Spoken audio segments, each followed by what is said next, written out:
Registra los hechos. En este tutorial te guiaremos en el llenado de tu minuta.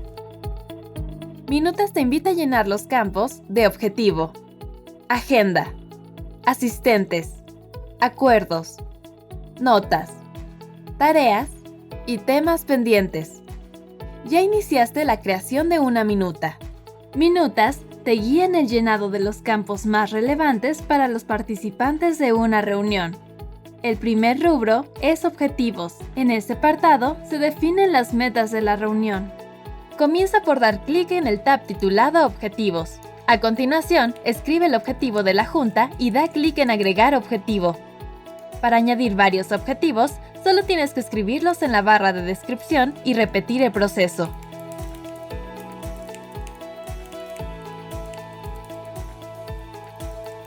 El siguiente campo es la agenda.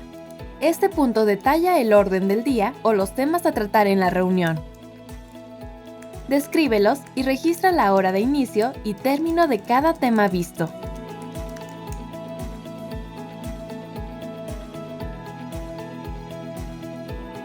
Da clic en Agregar elemento. Registro de asistentes.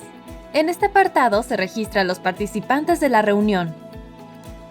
Puedes capturar usuarios internos o externos de tu organización.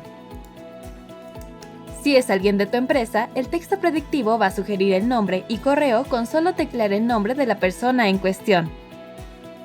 Si es alguien externo, selecciona la opción Usuarios externos y escribe nombre y correo electrónico. Finaliza dando clic en Agregar asistente. Repite el proceso por cada participante. Registra los acuerdos. Los acuerdos están relacionados con los objetivos de tu junta. Aquí puedes capturar las conclusiones de la reunión. Agrega cada acuerdo pactado con el botón Agregar acuerdo.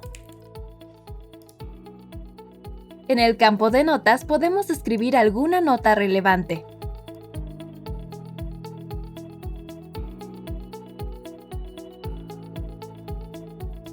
Asignación de tareas.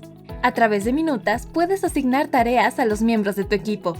Gracias a su conexión con Microsoft Planner, Minutas te ayuda a monitorear el avance de las tareas asignadas en la junta. Para asignar una tarea, captura título, descripción, fecha de entrega, nivel de prioridad, estatus y usuario responsable de cada tarea. Puedes elegir si es un usuario de tu organización o un usuario externo. Recuerda que Minutas ofrece la posibilidad de elegir la opción de guardar tarea en Planner, y el avance se registrará en la sección de estadísticas de Minutas. Finalmente, registra los temas pendientes. Lo que era un objetivo y no se convirtió en tarea, se convierte en un tema pendiente. Detállalo en este apartado. Hemos terminado la reunión y la minuta. Ahora puedes descargarla en PDF o enviarla por correo a los asistentes con un solo clic.